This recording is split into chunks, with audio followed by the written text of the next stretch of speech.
will be at the Wembley. Even in India, every young footballer wants to bend it like Beckham. Wembley will be a celebration of 1.5 million threads of life that binds us. 1.5 million people proud of their heritage in India, proud of their home in Britain. It will be an expression of joy for all that we share. Values, institutions, political system, sports, culture, and art. And it will be recognition of a vibrant partnership and a shared future. The United Kingdom is the third largest investor in India behind Singapore and Mauritius. India is the third largest source of foreign direct investment projects in the United Kingdom. Indians invest more in Britain than in the rest of European Union combined. It is not because they want to save on interpretation costs, but because they find an environment that is welcoming and familiar. It takes an Indian icon, Tata, to run a British icon and become your nation's largest private sector employer.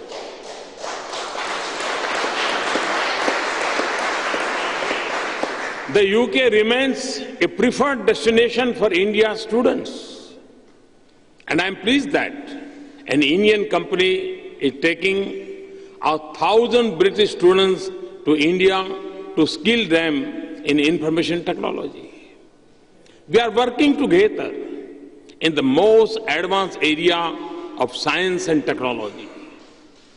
We are finding solutions to the enduring human problems of food and health security and seeking answers to emerging challenges like climate change.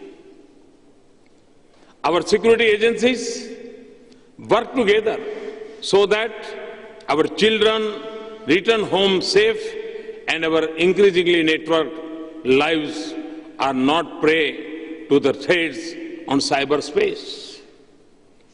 Our armed forces exercise with each other so that they can stand more strongly for the values we represent. This year alone, we have had 3 exercises together. And in the international arena, your support has made it more possible for India to take her rightful place in global institutions and regimes. And it has helped us both advance our common interests. Mr. Speaker, strong as our partnership is, for relationship such as ours, we must set higher ambitions. We are 2 democracies, 2 strong economies, and 2 innovative societies. We have the comfort of familiarity and the experience of a long partnership. Britain's resurgence is impressive. Its influence on the future of the global economy remains strong. And, Mr. Speaker, India is a new bright spot of hope and opportunity for the world. It is not just the universal judgment of international institutions. It is not just the logic of numbers. A nation of 1.25 billion people with 800 million under the age of 35 years. This optimism comes from the energy and enterprise of our youth, eager for change and confident of achieving it. It is the result of bold and sustained measures to reform our laws, policies, institutions, and processes.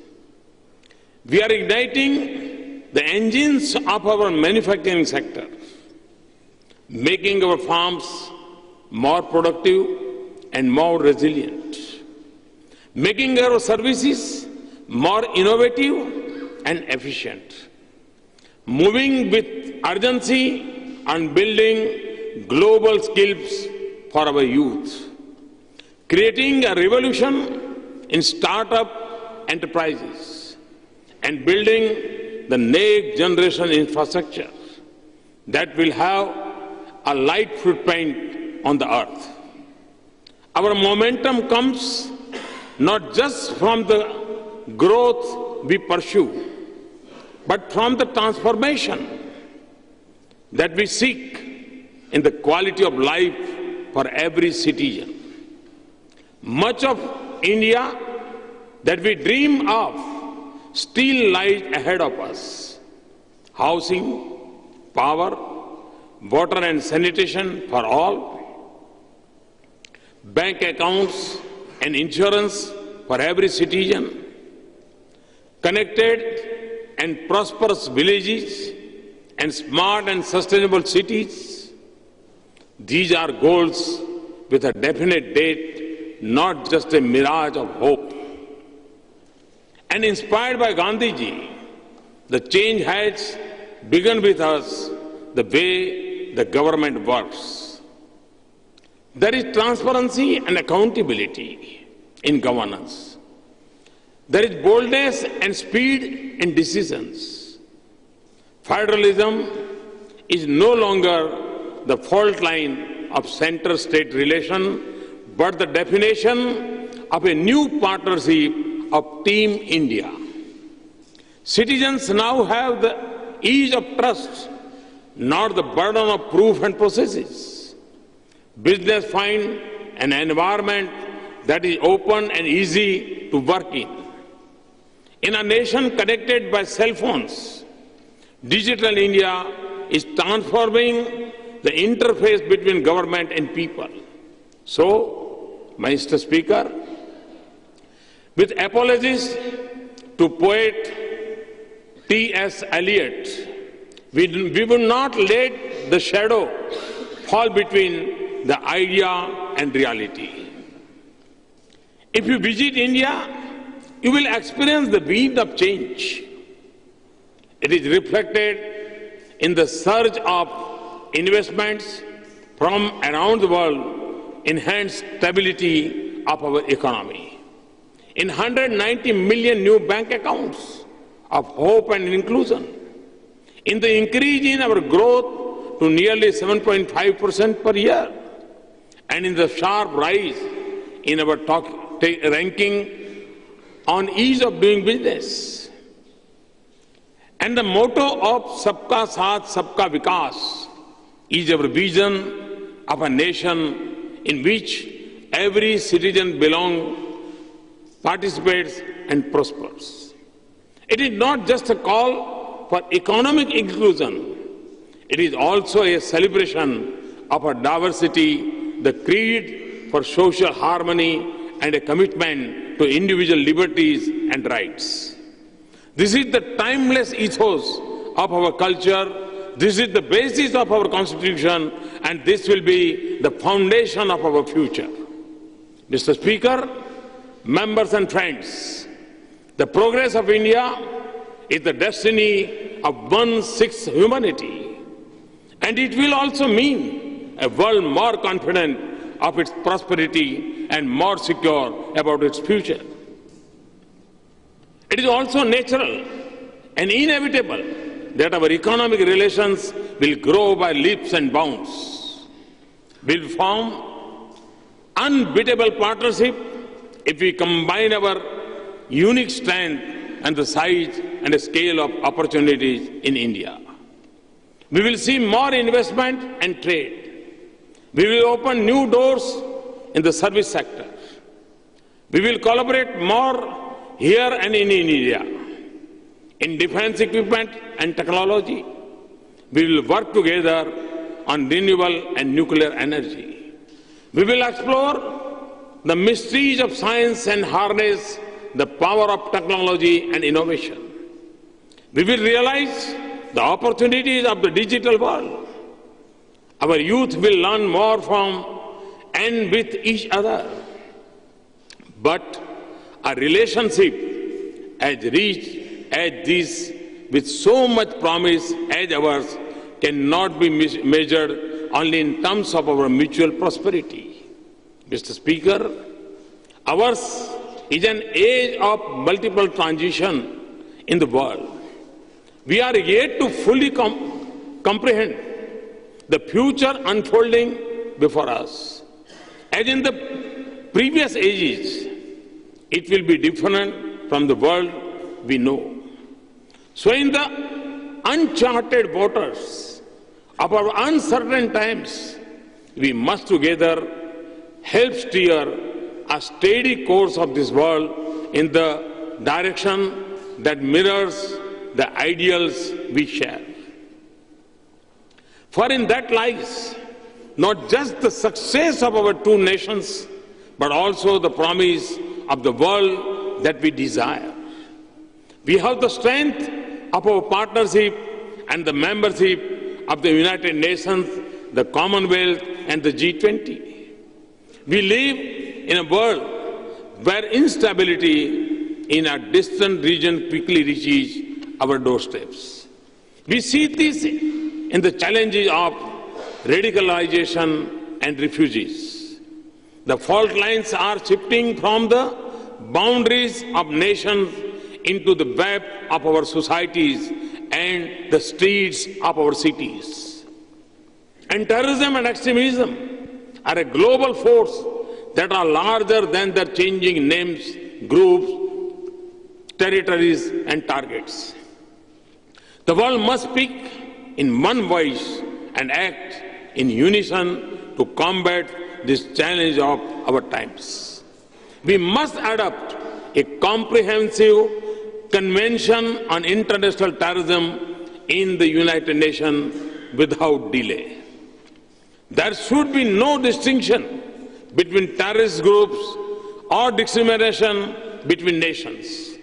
There should be a resolve to isolate those who harbor terrorists and willingness to stand with nations that will fight them honestly. And we need a social movement against extremism in countries where it is most prevalent, and every effort to de-link religion and terrorism. Oceans remain vital for our prosperity. Now we have to also secure our cyber and outer space. Our interests are aligned across many regions. We have a shared interest in stable, prosperous, and integrated South Asia round, together in a shared march to prosperity. We want an Afghanistan that is shaped by the dreams of the great Afghan people, not by irrational fears and overreaching ambitions of others. A peaceful, stable Indian Ocean region is vital for global commerce and prosperity. And the future of Asia-Pacific region will have profound impact on all of us. We both have huge stakes in West Asia and the Gulf. And in Africa, where amidst many challenges, we see so many promising signs of courage, wisdom, leadership, and enterprise. India has just held an Africa summit in which all 55 countries and 42 leaders participated. We must also cooperate to launch a low-carbon age for a sustainable future for our planet. This is a global responsibility that we must assume in Paris later this month. The world has crafted a beautiful balance of collective action, common but differentiated responsibility, and respective capabilities. Those who have the means and the know-how must help meet the universal aspirations of humanity for clean energy and a healthy environment. And when we speak of restraint, we must not only think of curbing fossil fuels, but also moderating our lifestyles. We must all do our part. For India, a target of 175 gigawatt of additional capacity in renewable energy by 2022 and reduction in emission intensity of 33 to 35% by 2030 are just two of the steps of a comprehensive strategy. I have also proposed to launch during the COP21 meeting an international solar alliance to make solar energy an integral part of our lives, even in the most unconnected villages.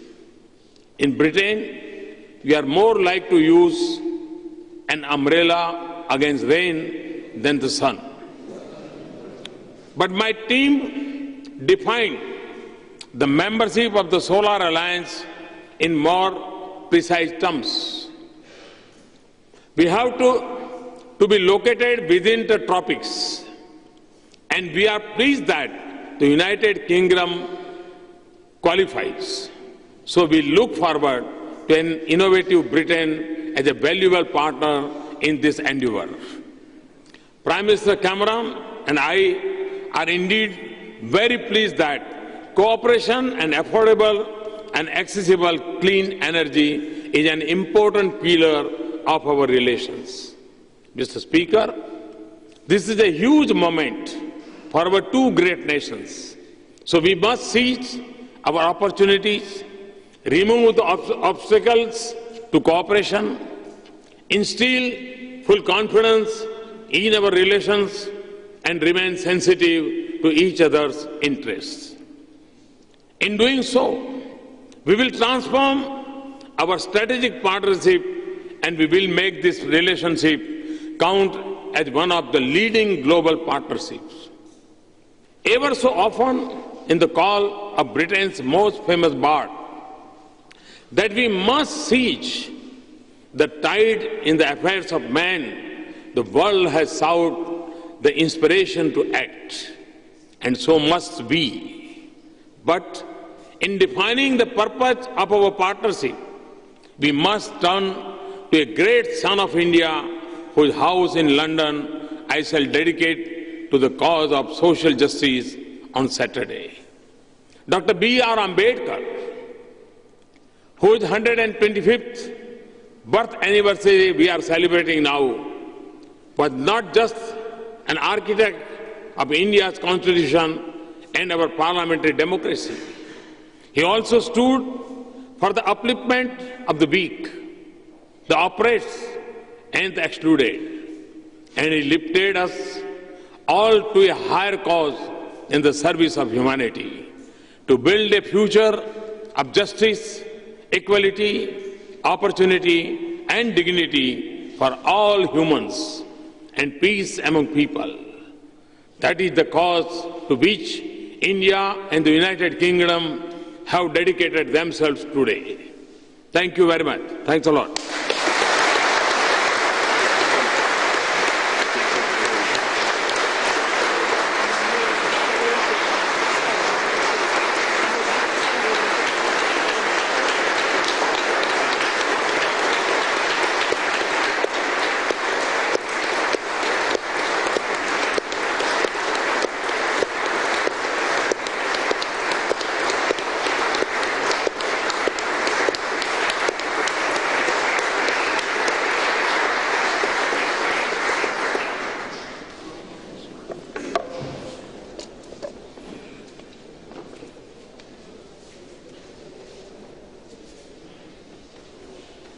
Prime Minister Modi, thank you on behalf of everyone assembled, and particularly on behalf of the House of Lords, for your inspired and inspiring speech.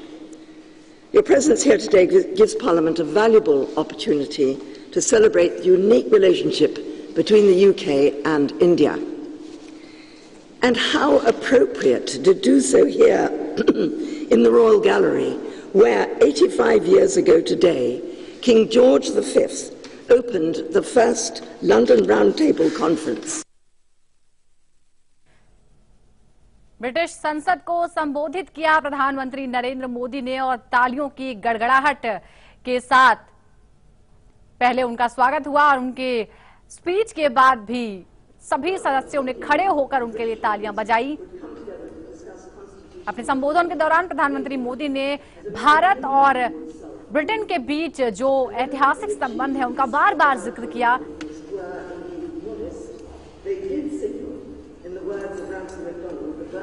और इस दौरान बहुत सी ऐसी चीजें हुई हैं जो भारत को गौरवान्वित करती हैं। ब्रिटिश संसद के बाहर महात्मा गांधी की मूर्ति लगाई गई है जो अपने आप में एक परिवर्तन का प्रतीक है। वो महात्मा गांधी जिन्होंने ब्रिटिश रूल को उखाड़ फेंका भारत से, उनकी महानता को ब्रिटेन ने भी स्वीकार किया और संसद के बाहर उनकी मूर्ति स्थापित की गई जिसका आज प्रधानमंत्री मोदी ने अनावरण किया। उसके बाद ब्रिटेन के निचले सदन यानी हाउस ऑफ कॉमन्स में पहुंचे प्रधानमंत्री नरेंद्र मोदी और जोरदार तालियों के साथ सभी सदस्यों ने खड़े होकर उनका अभिनंदन किया और उनकी बातों को सुना। प्रधानमंत्री मोदी ने इस दौरान लगातार भारत और ब्रिटेन के सहयोग कैसे रहे हैं, संबंध कैसे रहे हैं और भविष्य में कितनी संभावनाएं हैं इस पर जोर दिया। सुरक्षा, शिक्षा, पर्यावरण के क्षेत्र में सहयोग की बात प्रधानमंत्री मोदी ने कही। साथ ही उन्होंने कहा कि इस तरह का लगाव है ब्रिटेन के साथ भारतीयों का कि भले ही पूरी दुनिया बहुत ग्लोबल हो गई है लेकिन भारत के लिए आज भी स्टैंडर्ड है लंदन। अगर भारतीय छात्र बाहर कहीं पढ़ना चाहते हैं तो सबसे पसंदीदा जगह उनकी लंदन है। साथ ही उन्होंने जिक्र किया कि इस तरह से भारतीयों ने अपनी जगह बनाई है, अपना नाम बनाया है ब्रिटेन में। तो आज पहला ही दिन है भारतीय प्रधानमंत्री नरेंद्र मोदी का ब्रिटेन में। अभी 2 दिन और बाकी है और हर अपडेट हम आप तक पहुंचाते रहेंगे। फिलहाल इस बुलेटिन में इतना ही।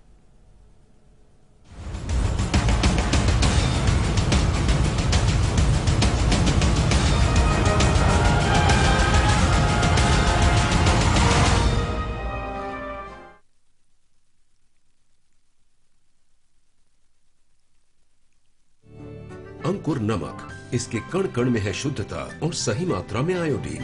अंकुर नमक, असली नमक। नमक कम ही खाए पर अच्छा खाए। Once upon a wonder, struck by a thunder, and I'm falling. Introducing 2 new fragrances from Engage Geo Sprays. Give in to the language of love. जो भी पके ऐसा पके जहाँ भी जो हो खींचा चला आए MDH मसाले। सांबर मसाला हो या चने का मसाला, कसूरी मेथी या देगी मिर्च, असली मसाले सच सच MDH। खुशियाँ मनाने में कुछ दर्द होता है पर इस दर्द से रुकना क्यों? एक्सपर्ट है ना वोलोनी, डॉक्टर्स का भरोसेमंद। इसका quick absorb nano gel formula बिना मसाज के दे आपको इंस्टेंट और लंबा आराम। वोलोनी, इसके आगे दर्द क्या चीज है? अब दर्द से जीत सिर्फ 10 रुपए में। Introducing 2 new fragrances from Engage Geo Sprays. Give in to the language of love.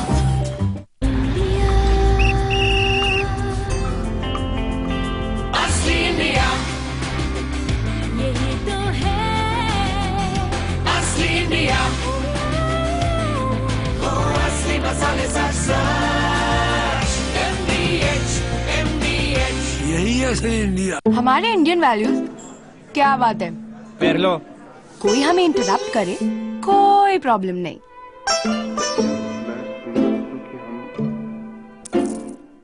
पापा पापा 1 मिनट। पर टीवी देखते वक्त क्या हो जाता है इंडियन वैल्यूज को? अब नहीं होगा क्योंकि वीडियोकॉन D2H में है अनलिमिटेड रिकॉर्डिंग। टीवी को पॉज करो, प्रेम से इंटरप्ट हो जाओ और सिर्फ 1 रुपए में इंडियन वैल्यूज को मेंटेन रखो। Videocon D2H for Indian values. कैसा हो हमारा घर, जो घर से बढ़कर हो, सुकून और खुशी के साथ एक पहचान हो। Presidency infra Heights Yamuna expressway पर लेकर आए हैं एक premium project presidency Heights, 100% FDI project adjacent to F1 Buddh International Circuit. Construction is in full swing. Presidency Infra Heights. More life, more style. खबरों के ताने बाने से दिन भर की चुनी हुई 50 खबरें, हर वो खबर जो सीधे जुड़ी है आपसे। देखिए हमारे साथ लाइव 50 में। परेशानियों से भरे न जाने कितने दिनों, महीने और सालों का इंतजार जब खत्म हो जाए, सिर्फ एक फोन घुमाने से, तो फिर आप उसे क्या कहेंगे? लाइव इंडिया हेल्पलाइन, सिर्फ लाइव इंडिया पर।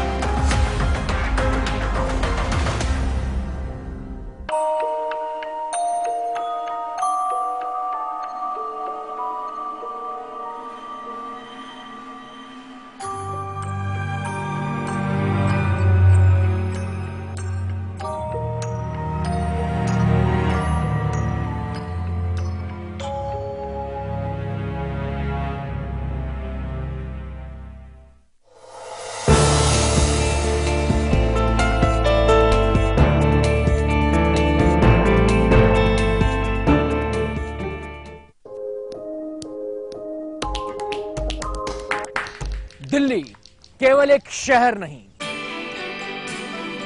ये आईना है पूरे भारत का।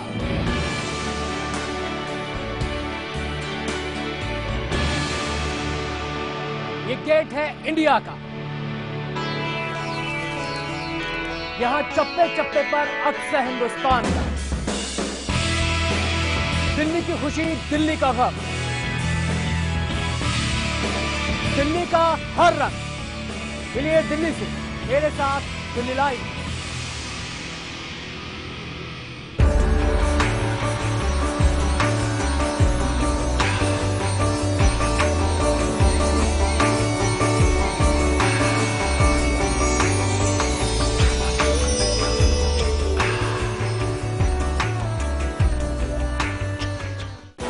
राजनीति के गलियारे की हर खबर, संसद से 7 RCR तक नजर है प्रधानमंत्री कार्यालय की गहमा गहमी पर।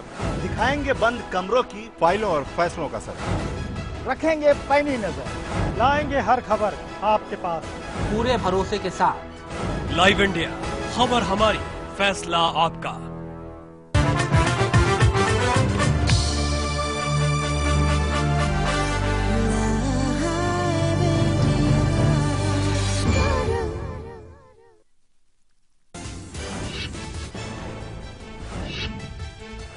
असहिष्णुता के मुद्दे पर मोदी का जवाब। ब्रिटेन में कहा, भारत बुद्ध और गांधी की धरती, हम भारत में हुई हर घटना को गंभीरता से लेते हैं।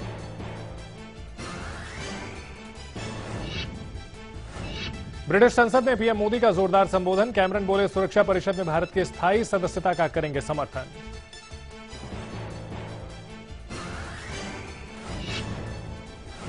मुरली मनोहर जोशी से अरुण जेटली ने की मुलाकात। बिहार चुनाव में हार पर चर्चा की संभावना। जोशी और आडवाणी सहित 4 बड़े नेताओं ने जारी की थी नाराजगी भरी चिट्ठी।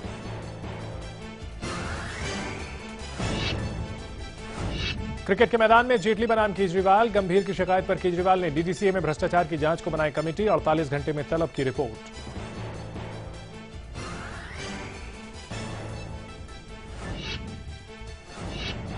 ओडिशा के पुरी रेलवे स्टेशन पर 3 ट्रेनों में लगी आग। 2 हिरासत में, किसी के हताहत होने की खबर नहीं।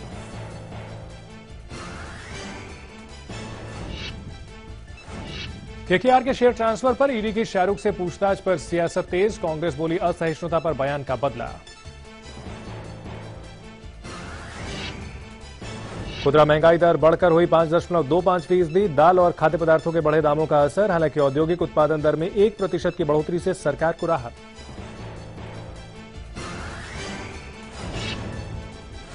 और भज्जी के बाद टीम इंडिया के बल्लेबाज युवराज सिंह भी क्लीन बोल्ड। दिवाली के दिन बाली में अभिनेत्री हेजल कीच के साथ की सगाई।